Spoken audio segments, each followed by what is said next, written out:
역대상에 있는 말씀을 보겠습니다.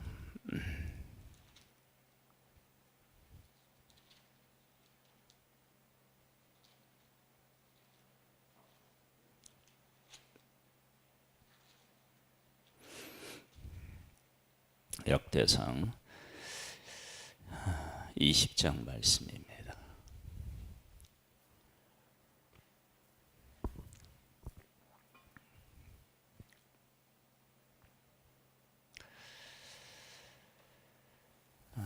역대상 20장을 읽어보면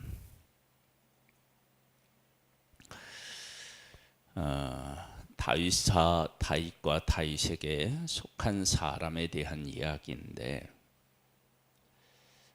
이것은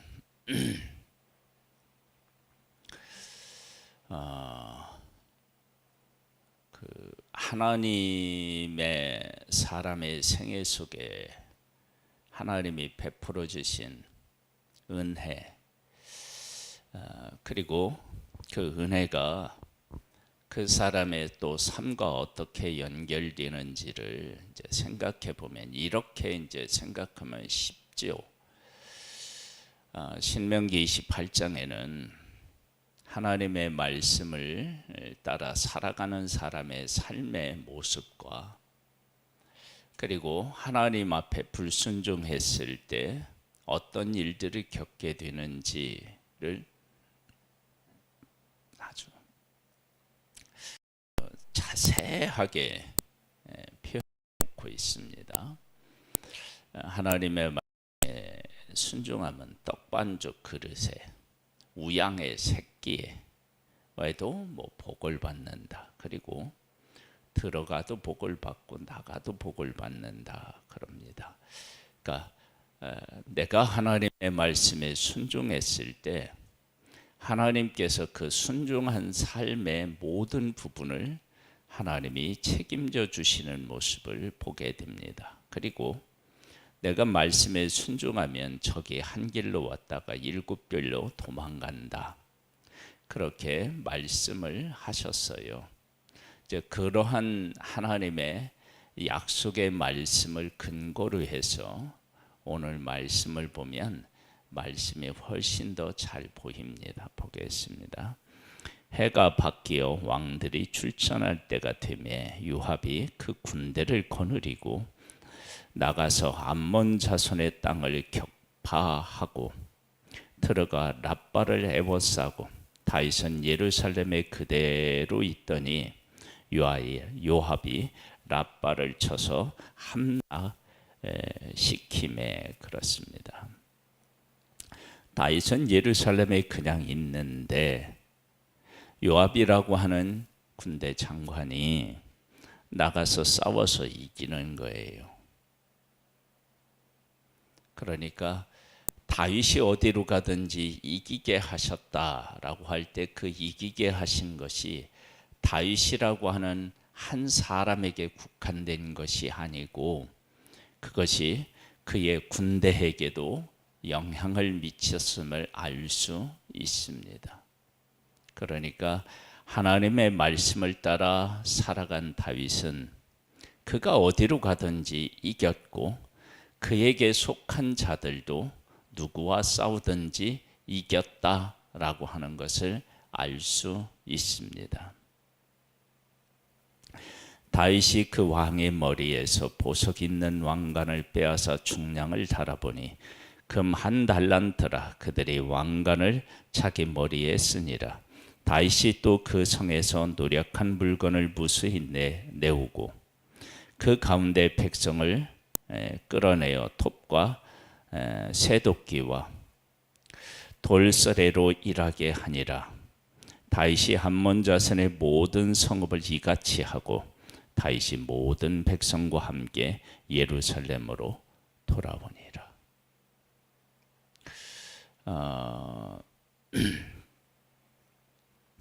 하나님이 함께 하는 사람은 그 사람에게만 그 순종의 영향력이 있는 것이 아니라 그가 통치하고 그가 다스리는 곳, 그리고 그의 손이 미치지 못하는 것까지도 하나님께서 다 통치하시고 다스리시는 거예요. 여기에 보면 이렇게 나와요. 그 후에 블레셋 사람들과 겟셀에서 전쟁할 때에 후사 사람 십부게가 키가 큰 자의 아들 중에 10배를 쳐 죽임에 그들이 항복하였더라. 다시 블레셋 사람들과 전쟁할 때에 야일의 아들 엘하나니 가드 사람 골리앗의 아홉마를 죽였는데 그 사람의 창자루는 배틀째 같았더라. 이 말씀을 이렇게 읽으면서 다윗이 골리앗을 이긴 장면을 우리가 연상시킬 수 있잖아요.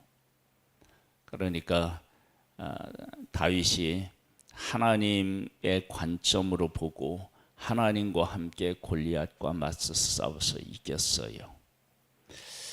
골리앗과 싸워서 이기기 전에는 하나님의 백성의 군대는 두려워서 숨었는데 골리앗을 쳐서 이기고 나니까 본연의 모습, 하나님의 군대로 다시 선 것을 보게 돼요. 근데 그러한 모습이 지금 다윗이 하나님의 백성을 통치할 때 나타나는 모습을 볼 수 있습니다.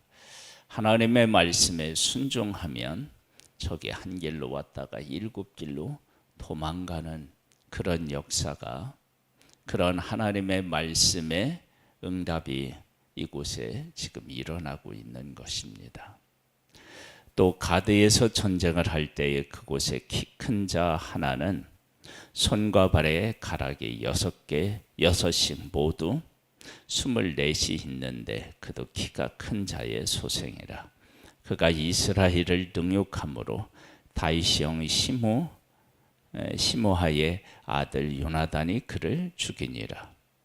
가드의 키 큰 자의 소생이라도 다윗의 손과 그 신하의 손에 다 죽었더라. 하나님이 함께한 사람에게서 나타나는 일입니다. 우리는 하나님이 우리를 다스리고 계심을 우리가 알아야 합니다. 하나님께서는 어떤 말씀을 우리에게 하시느냐? 그러면 하나님을 기쁘시게 하면, 우리가 하나님을 기쁘시게 하면 원수와도 화목하게 된다. 그렇게 우리에게 말씀을 하셨어요.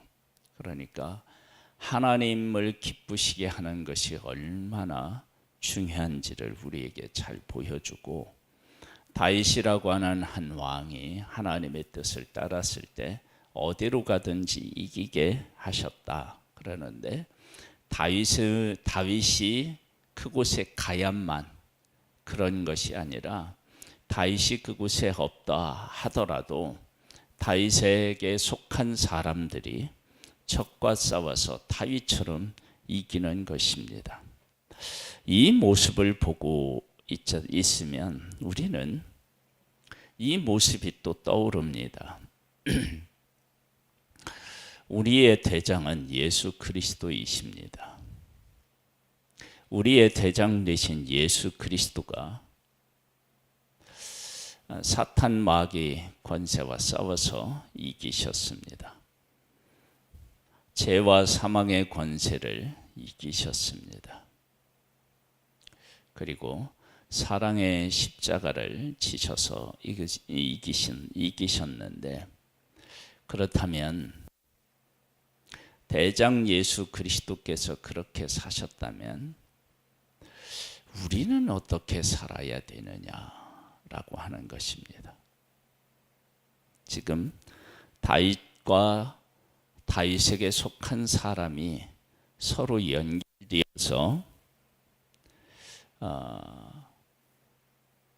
연결되어서 다윗에게 나타났던 승리가 연결된 자들에게도 나타나고, 다윗이 했던 일들을 그들도 하고, 이런 모습을 보게 되는데, 그렇다면 예수 그리스도 안에 있는 우리의 삶은 어떠해야 하느냐 하는 거죠. 하나님은, 예수님은 우리에게 예수 그리스도의 이름을 주셨습니다. 그래서 우리가 예수 그리스도를 믿고 예수 그리스도의 이름으로 나아가면 예수 그리스도의 이름이 놀라운 역사를 이루게 되는 것입니다. 우리는 하나님 안에서 하나님의 뜻을 따르면 세상 그 어떤 것도 우리를 감당해낼 수 없는 그리스도의 군사로 살아갈 수 있습니다. 그러한 우리의 삶을 엿볼 수 있는 것이 바로 이 역대상 20장이라고 할 수 있습니다. 물론 이곳만이 아니라 다른 곳도 마찬가지인데, 다윗이 어디로 가든지 이겼다 그러면 예수 그리스도야 말할 것도 없죠. 다윗에게 속한 사람이 적이 아무리 강하더라도, 키가 크다 하더라도, 그가 가지고 있는 무기가 강력하다 할지라도 다윗에게 속한 사람은 그들과 싸워서 이겼습니다. 무리들도 비록 겉모습으로는 멀맷돌을 들은 다윗과 같다 할지라도 우리를 거듭나게 하시고 우리 안에 계신 예수 그리스도가 우리의 대장이시고 그분이 이미 싸워서 이긴 그런 전쟁에 속한 사람이기 때문에 우리들도 그 예수 그리스도 안에 속한 사람으로서의 승리의 삶을 살아갈 수 있습니다. 두려워하지 말고 적과 맞서서 예수 그리스도의 승리를 맛보는 하나님의 사람 되시기를 주님의 이름으로 축복합니다. 하나님 아버지, 다윗이 어디로 가든지 이겼는데 다윗만 그런 것이 아니라 다윗에게 속한 사람도 그렇네요. 아버지 하나님, 예수 그리스도가 이 땅에 오셔서 승리하셨는데 우리는 예수 그리스도에게 속한 사람입니다. 우리가 그 사실을 분명히 깨달아 알고 적과 맞서 싸워 이기는 그 귀한 은혜를 맛볼 수 있게 되기를 소원합니다. 하나님 아버지, 내가 누구인지를 분명히 고백하고 내가 맞서 싸워야 할 존재와 싸울 수 있는 하나님의 사람 되기를 소망합니다. 예수님의 이름으로 기도드립니다. 아멘. 하늘에 계신 우리 아버지여, 이름이 거룩히 여김을 받으시오며 나라에 임하옵시며 뜻이 하늘에서 이룬 것 같이 땅에서도 이루어지리이다. 오늘날 우리에게 일할 양식을 주옵시고 우리가 우리에게 죄 지은 자를 사하여 준 것 같이 우리 죄를 사하여 주옵시고 우리를 시험에 들게 하지 마옵시고 다만 악에서 구하옵소서. 대개 나라와 권세와 영광이 아버지께 영원히 있사옵나이다. 아멘.